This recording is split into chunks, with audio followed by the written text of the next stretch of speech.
Frederick Douglass, an African-American who was one of the most eminent human rights leaders of the 19th century. The 4th of July ritual includes rereading Frederick Douglass' speech, "What to a Slave is the 4th of July?" In 1852, the famous escaped slave-turned-orator delivered the scorcher of a speech, which slammed American courts, northern financiers, churches and cowardly politicians. He told them celebrations of American independence from British tyranny amid black degradation, enslavement and suffering was a sham.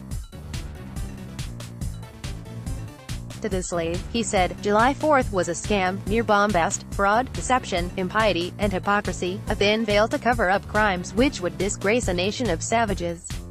Given recent events at the U.S. southern border, Douglas' words continue to ring true.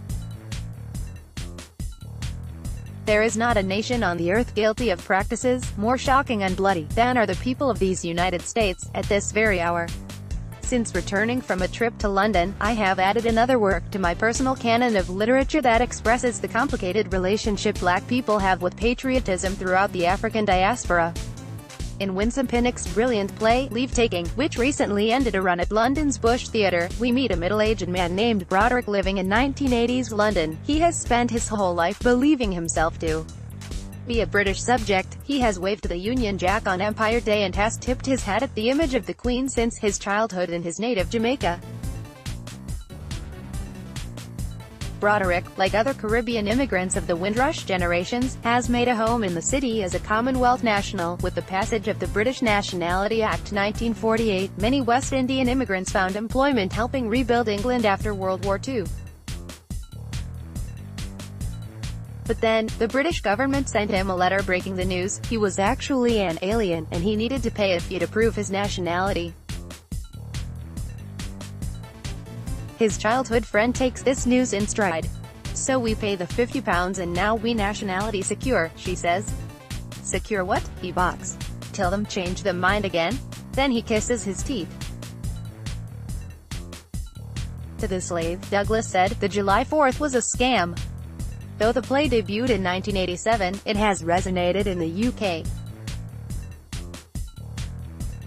In recent years, especially since the revelation of Windrush scandal, new reports have shown that harsh policies turned the UK into a hostile environment for immigrants, transforming virtually every branch of the British bureaucracy into an arm of immigration enforcement. Thanks to spurious, often racially motivated, suspicions that people were in the country illegally, dozens of elderly Caribbean immigrants from that generation, like the fictional Broderick, were swept up in a dragnet raid. They had every reason to feel secure in their identity, but they were stripped of their jobs, their property and in some cases, sent back to countries in which they had never lived. Of course, it's not only in the UK that black people feel the tension between love of country and hate at the hands of that same country. Broderick's dilemma is familiar to those living in Brazil, where wealthy landowners and government officials routinely trample over the land and cultural rights of African descendants. It echoes the plight of black people living on the Caribbean island of Hispaniola, where the Dominican Republic government stripped citizenship from 200,000 black workers of Haitian descent in a 2015 purge. And it's familiar here in the United States, where the first president of African descent was pressured, largely by the bigoted white man who would succeed him, to show his birth certificate, in what will forever be a disgraceful blot on American history. In the United States, black people of all backgrounds live under the constant threat of white people summoning the police state to tell us we don't belong. They charge us with what has been called living while black, selling water, walking our babies, playing our music, mowing the lawn or barbecuing. All of these things put us at risk of being thrown in jail indefinitely or having our lives stolen by police. Studies suggest that while black immigrants are less likely than other groups to be undocumented, they are still more likely to be arrested, jailed and deported due to racial profiling. How do we respond? If you are the disproportionate numbers of black women and men serving in the U.S. military, or if you are California Representative Maxine Waters, who dared racists to shoot straight, you offer to put your actual body on the line for your country.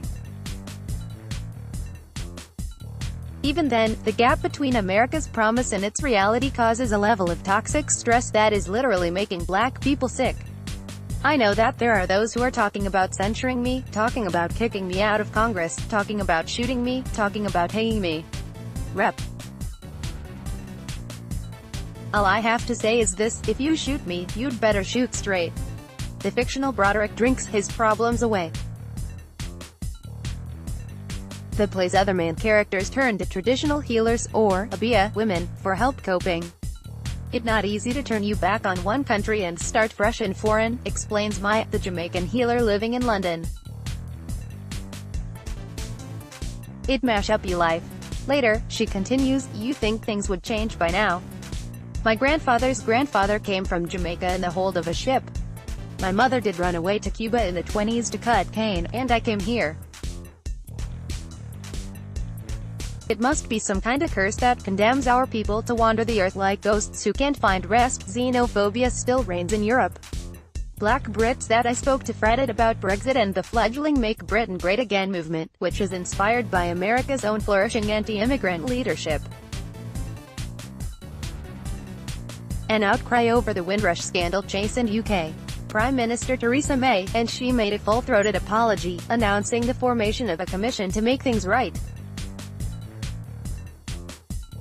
I can only admire a country whose political system still holds a capacity for shame. It took more than another decade, a civil war and unthinkable bloodshed for America to heed Douglas' words, be warned, a horrible reptile is coiled up in your nation's bosom, the venomous creature is nursing at the tender breast of your youthful republic, for the love of God, tear away, and fling from you the hideous monster. On this American Independence Day, and in the months ahead, I am eager to see what human compassion and shame America has left, and how effective it will be in righting the ship. Mostly, I'm kissing my teeth. Natalie Hopkinson is the author most recently of A Mouth Is Always Muzzled, 6 Dissidents, 5 Continents, and the Art of Resistance. Also on HuffPost Opinion, local journalists aren't the enemy, they're your neighbor's opinion. Trump is following Arizona's playbook on immigration. We know how to fight back. Opinion, white evangelicals will never make America great again. Download.